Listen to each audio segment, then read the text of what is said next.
দেখলাম আওয়ামী লীগ ব্যান করতে হবে, তার জন্য আন্দোলন। কারা আন্দোলন করে? এরা কারা? কেউ কেউ বলছে এটা বিপ্লব। এটা কি বিপ্লব হচ্ছে? এটা তো বিপ্লব না, এটা সম্পূর্ণ সন্ত্রাসী কর্মকাণ্ড, এটা জঙ্গির কর্মকাণ্ড। এবং এই জঙ্গিদের সহায়তা নিয়ে যে দীর্ঘদিনের চক্রান্ত, আর তার পিছনে শক্তি তো তখন বাইডেন সরকার, আমেরিকা, তারা ছিল। আর আমেরিকা তো সবসময় বে অফ বেঙ্গলের উপরে একটা লোভ, এখানে একটা ঘাঁটি করা। এবং এই প্রস্তাবটা আমাকে অনেকবারই দিয়েছে। আমি দেশের ওই কোনো জায়গা করে ভাড়া দিয়ে আমার ক্ষমতা থাকতে হবে, এই নীতিতে আমি কখনো বিশ্বাস করিনি। কারণ স্বাধীন সার্বভৌম দেশ সকলের সাথে বন্ধুত্বপূর্ণ সম্পর্ক নেব, অন্য দেশকে ক্ষতিগ্রস্ত করার জন্য কাউকে জায়গা দিতে হবে, বা আমার দেশের মাটি ব্যবহার করে আর কেউ অন্য জায়গায় ইনসার্জেন্সি অ্যাক্টিভিটিস করবে, এটা কিন্তু আমি সম্পূর্ণ বন্ধ করে দিয়েছিলাম। কিন্তু আজকে দুর্ভাগ্য হলো আমরা কি দেখছি, এখন মানবিক করিডোরের নামে আমাদের দেশটা যেন লিজ দিয়ে দেওয়া হচ্ছে। যে বঙ্গোপসাগরে আমার বিশাল সমুদ্র সীমা, মিয়ানমার এবং ভারতের কাছ থেকে আমি বলতে গেলে অর্জন করে নিয়েছি, আন্তর্জাতিক আদালতে মামলা করে জয়ী হয়ে নিয়েছি। আজকে সেই সমুদ্র সীমাও কিন্তু আমাদের আর আয়ত্তে থাকবে না, সেটাও চলে যাবে। কারণ আমেরিকার যে পরিকল্পনা, এটা তো সকলেই জানা উচিত, এতদিনে সবাই জানে। যখন আমি বলতাম তখন হয়তো অনেকের খারাপ লাগতো, ভাবতাম আমি এটা কী বলি। আর এমনি যে তাদের হাতের পাপেট, একটা পুতুল, এটাও সকলে বিশ্বাস করতো না, এখন নিশ্চয়ই বিশ্বাস করে। কারণ আমাকে ক্ষমতা থেকে হটানো, বা ক্ষমতা থেকে হটানো মানে কি, আসলে উদ্দেশ্যটা ছিল 15ই আগস্ট আমার বাবা মা ভাই বোন সবাইকে হত্যা করেছে, আমি আর রেহানা বেঁচে গিয়েছিলাম। তার কাছে আমাদের 2 বোনকে হত্যা করতে পারলে বাস, এই চ্যাপ্টার শেষ। এটাই ছিল তাদের মনোবাঞ্ছা। কিন্তু কথাই তো বলে রাখে আল্লাহ মারে কে, কারণ এটাও বিশ্বাস যে মারে আল্লাহ রাখে কে। তো আমার বেলায় বারবার রাখে আল্লাহ মারিকেই হয়ে গেছে, জনগণের দোয়া, আর বারবারই আল্লাহ আমাকে বাঁচিয়েছে। কেন বাঁচিয়েছে জানি না, তবে হ্যাঁ, নিশ্চয়ই আমাকে কোনো একটা কাজ দেবে, সেই জন্যই আমি বেঁচে আছি। তবে আজকে যে অত্যাচার নির্যাতন চলছে আর যে অবস্থা চলছে, এখন দেখলাম আওয়ামী লীগ ব্যান করতে হবে, তার জন্য আন্দোলন। কারা আন্দোলন করে? এরা কারা? এবং এভাবে একটা মানুষের দৃষ্টিটা সরিয়ে দিয়ে অপরদিকে কিন্তু ওই করিডোরের বিরুদ্ধে সবাই কিন্তু ইতিমধ্যে কিন্তু সেই আরাকান আর্মি বা এদেরকে সহযোগিতা করা বা তাদেরকে মদত দেওয়ার সব রকম প্রচেষ্টা কিন্তু অব্যাহত রয়ে গেছে।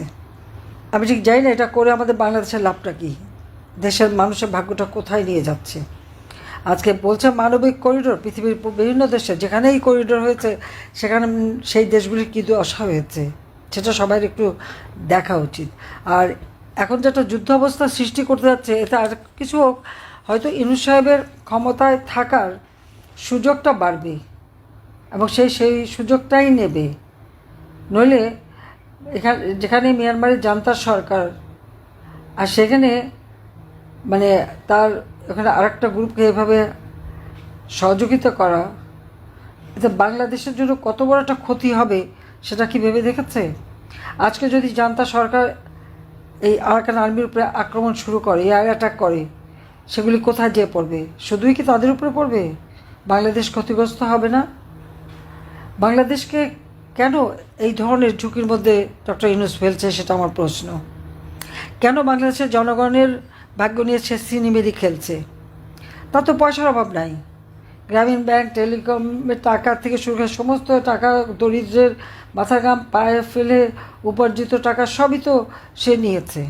তার তো বিলিয়ন বিলিয়ন ডলার নাকি বিদেশে, ফ্রান্সে নাকি 2 বিলিয়ন ইনভেস্টমেন্ট করছে, কিন্তু বাংলাদেশে 1 পয়সাও করেনি, দেয়নি।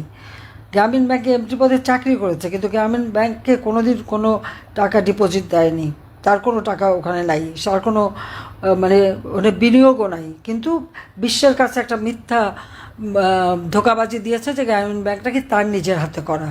তাহলে তার বিনিয়োগ কোথায়? গ্রামীণ ব্যাংকে বিনিয়োগ তো নাই, বরং গ্রামীণ ব্যাংকটাকে চুষে চুষে খেয়েছে। এখন তো সবটুকু, আগে যেখানে পাবলিক প্রপার্টি ছিল 25 ভাগ, সেটুকুও সে দখল করে নিয়েছে একটা অর্ডার দিয়ে।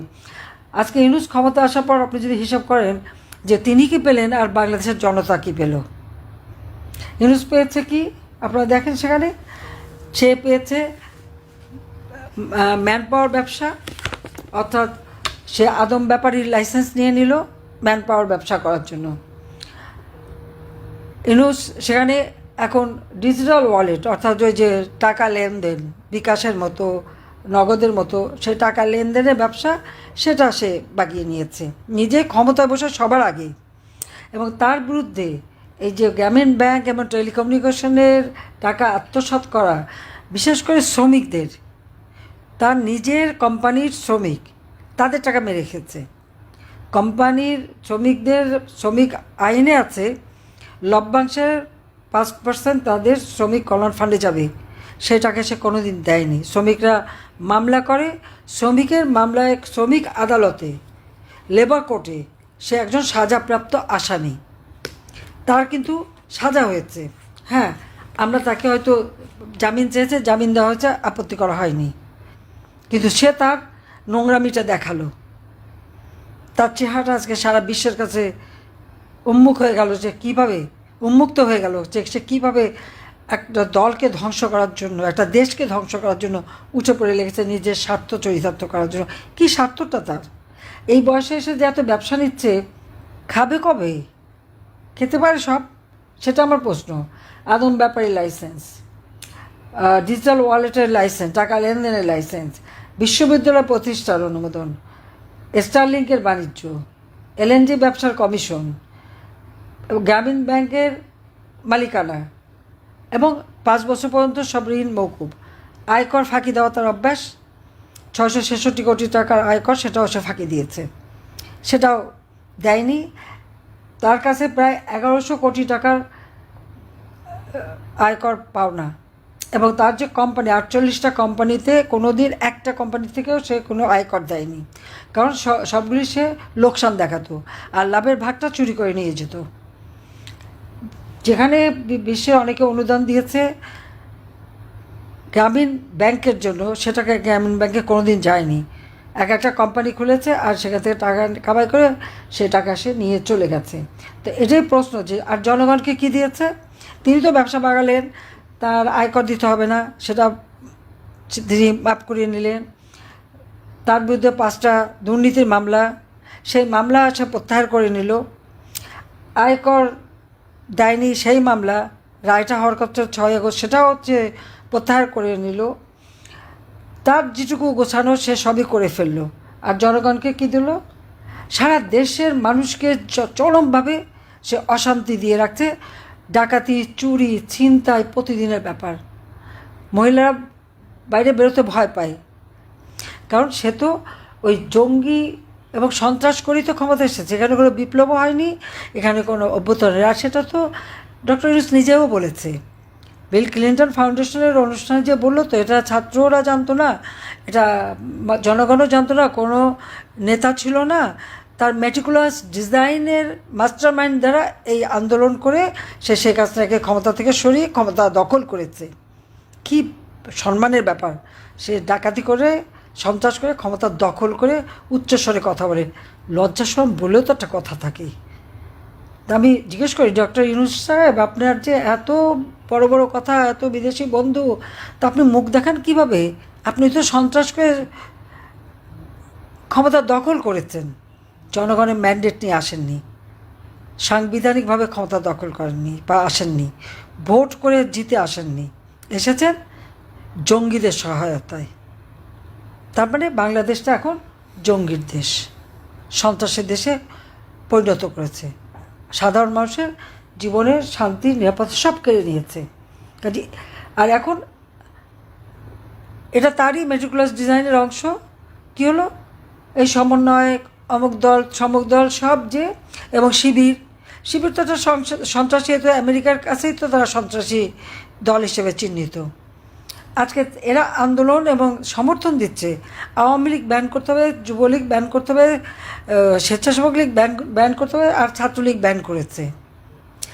আমার প্রশ্ন হচ্ছে, আমি ডক্টর ইউনূসকে জিজ্ঞেস করি, আপনি কোন ম্যান্ডেট নিয়ে ক্ষমতা এসেছেন যে আপনি এই নির্দেশ দেন? আপনার কি অধিকার আছে? কোন রাইট আছে? সাংবিধানিক রাইট আছে? না। জনগণের সমর্থন আছে? না। এসেছেন অস্ত্র হাতে, জঙ্গিদের সহায়তায়। তাহলে আমরা রাজনীতি করি, জনগণের ভোটে নির্বাচিত আমরা। বৈষম্য বিরোধী আন্দোলনের নামে তো বৈষম্যই সৃষ্টি করা হয়েছে, যেখানে জনগণের ম্যান্ডেটের কোনো দাম নাই, মতামতের কোনো দাম নাই। হ্যাঁ, মেটিকুলাস ডিজাইনের অংশ হিসেবে তিনি 40 জন লোক ভাড়া করেছেন, 5 লাখ 7 লাখ টাকা বেতন এবং 40-50টা পেজ খুলে তিনি ওই কর্পোরেট বিজনেসের নামে যেভাবে তারা অ্যাড দেয় ওইভাবে অ্যাড দিয়ে উনি 1 কোটি মানুষের মতামত আনবে, যে তারা বলবে যে ইউনূস সাহেব আপনি ক্ষমতায় থাকেন। যান না গ্রামে গঞ্জে, যান না সাধারণ মানুষের কাছে বা চাকরিজীবীদের কাছে, কয়জন আপনাকে হ্যাঁ বলে যে আপনি থাকেন? কেউ বলবে না। বলবে বাবারে এখন আমাদের ছাড়ো, এই যন্ত্রণা আর দিও না, আমরা শেখ হাসিনার আমলেই ভালো ছিলাম, আওয়ামী লীগের আমলেই ভালো ছিলাম, সেটাই বলবে। সেই কথাটা এখন পছন্দ হচ্ছে না, সেই জন্যই এখন শেখ হাসিনাকে হত্যা করতে পারলেন না, এটাই দুঃখ। আর 2 বোন ক্ষমতা মানে আমাদেরকে খতম করতে পারলে সে খুব খুশি হতো, যে জন্য আমার আওয়ামী লীগের নেতাকর্মীদের রক্ত ঝরাচ্ছে, মিথ্যা মামলা দিয়ে দিচ্ছে। আমাদের মহিলা আওয়ামী লীগ, যুব মহিলা লীগ, সেই মেয়েদের পর্যন্ত গ্রেপ্তার করছে। ছোট বাচ্চা বুকের দুধ খায়, সেই বাচ্চাকে ফেলে দিয়ে গ্রেপ্তার করা, 3 বছরের বাচ্চা সহ মাকে গ্রেপ্তার করা, কুপিয়ে মেরে ফেলা, ছেলেকে পেলো না, অ্যারেস্ট করতে পারলো, মাকে কুপিয়ে মারা, আগুন দিয়ে মারা, বাবাকে মারা, চরম অসভ্যতার মতো ব্যবহার। আর এই ছেলেপেলেগুলি এত বেয়াদবের মতো ব্যবহার করে, তাদের ঘরে মা বাপ নাই। কি শিক্ষা দিয়েছে মা বাপ? শিক্ষকদের অপমান, তাদের গলায় জুতার মালা পরানো, তাদেরকে জোর করে মানে পদত্যাগ করানো থেকে শুরু করে এহেন ধরনের কথা নাই না বলে। এই একটা জেনারেশনকে এইভাবে চরমভাবে মানে তাদের কোনো ভদ্রতা না, শিক্ষা না, অ্যাটিকেট না, কিছু শিখলো না, শিখলো চরমভাবে বেয়াদবি করার দুর্বৃত্তায়ন। তো এই জাতিকে কী পাবে এদের কাছ থেকে ভবিষ্যতে? কী পাবে? লেখাপড়ার পত্র বন্ধ, লক্ষ লক্ষ ছেলে মেয়ে আজকে লেখাপড়া করতে পারছে না, পরীক্ষা দিতে পারছে না। কি আওয়ামী লীগ করে কেন, বা মুক্তিযোদ্ধা কেন? লজ্জা করে না এটা বলতে? এই লাখো শহীদের রক্তের বিনিময়ে এই স্বাধীনতা এসেছে, মুক্তিযুদ্ধের মধ্য দিয়ে স্বাধীনতা এসেছে। এই স্বাধীন সার্বভৌম রাষ্ট্র গঠন করে দিয়ে গেছে যারা, তাদেরকে অবমাননা করা, 32 নাম্বার পুড়িয়ে বঙ্গবন্ধুর নাম মুছে ফেলবে, সেটা পারবে না, কোনো দিন পারেনি, কেউ পারবে না। আজকে মুক্তিযুদ্ধের স্মৃতি মুছে ফেলা, আর যারা আমাদের পরাজিত করেছিল, মা বোনদের ক্যাম্পে নিয়ে দিনের পর দিন অত্যাচার করেছে, গণহত্যা চালিয়েছে, দিনের গ্রামের পর গ্রাম জ্বালিয়ে পড়ে ছাড়খাড় করেছে, তাদের সাথে গলায় গলায় ভাব। চমৎকার! কোন দেশে আছি আমরা? জঙ্গি, সন্ত্রাসী, যুদ্ধাপরাধী, বঙ্গবন্ধুর হত্যাকারী, এরাই হয়ে গেছে এখন তার ক্ষমতার আধার। এখন জনগণ, তাদের নাবিশ্বাস উঠেছে, এখন জনগণ চিৎকার করে বলে যে ইউনূস তুই কবে যাবি, আমরা কবে মুক্তি পাব? সেটাই হচ্ছে কথা, যে এই জঙ্গি ইউনূসের অত্যাচার, নির্যাতন, আর তার ওই ম্যাটিকুলাস ডিজাইন, আর তার ওই চালা চামুন্ডাদের হাতে সারা বাংলাদেশ জিম্মি।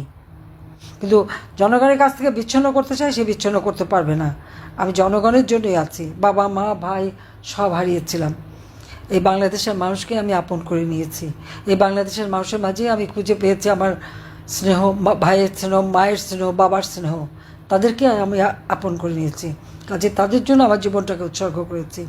সবাইকে ধন্যবাদ। জয় বাংলা, জয় বঙ্গবন্ধু, বাংলাদেশ জয় হোক।